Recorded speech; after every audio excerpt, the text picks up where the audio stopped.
తమిళనాడు ముఖ్యమంత్రి గారు పిలిచినారు. మరి దక్షిణ భారతదేశానికి అన్యాయం జరగబోతున్నది. ఈ కేంద్రంలో ఉన్న బీజేపీ ప్రభుత్వం యొక్క దుర్మార్గమైన సవతి తల్లి వైఖరితోని మన దక్షిణాది నష్టపోతున్నది.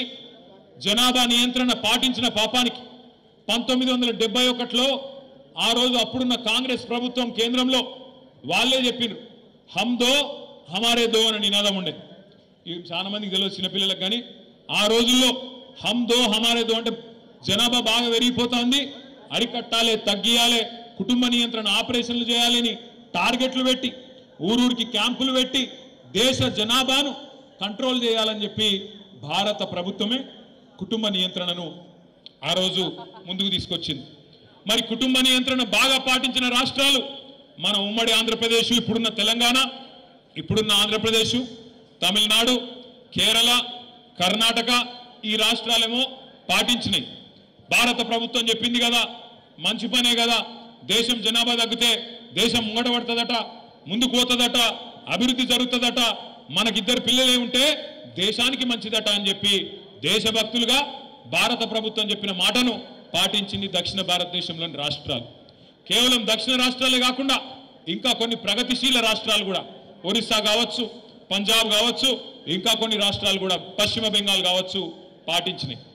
ఏమైంది దానివల్ల మన రాష్ట్రాలలో జనాభా తగ్గుకుంటూ వచ్చింది. ఆంధ్రప్రదేశ్లో తగ్గింది, తమిళనాడులో తగ్గింది, కేరళ తగ్గింది, కర్ణాటక తగ్గింది, పశ్చిమ బెంగాల్ తగ్గింది. తగ్గిన తర్వాత మరి ఈరోజు కేంద్ర ప్రభుత్వం కొత్త పంచాయతీ పెడుతుంది. కేంద్ర ప్రభుత్వం ఏమంటున్నది, ఎక్కడెక్కడైతే జనాభా తగ్గిందో అక్కడక్కడ ఎంపీ సీట్లు తగ్గిస్తా అంటది.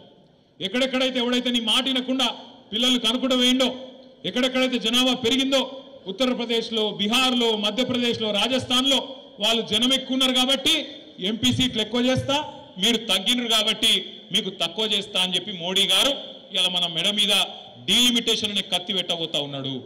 అందుకే సమిష్టిగా కొట్లాడాలి. ఎందుకంటే వాళ్ళకి ఎరికే బీజేపీ వాళ్ళకు తెలంగాణలో వాళ్ళకు నూకలు చెల్లాయి. ఏదో ఒక ఎలక్షన్ గెలిచిర్రు మొన్న, అడిమారి గుడి దెబ్బల ఊరూరికి రేషన్ బియ్యం పంచి తలంబ్రాలని దానికి ఒక కథ పెట్టి, నేను చెప్పేది కరెక్టా కాదా? మీరేమైనా నిజంగా వచ్చినాయి అనుకుంటున్నారా? అయోధ్యకి వెళ్ళి అయోధ్య లేదు, ఏం లేదు. అయోధ్యలోనే వీళ్ళ మోసం పసిగట్టిరు.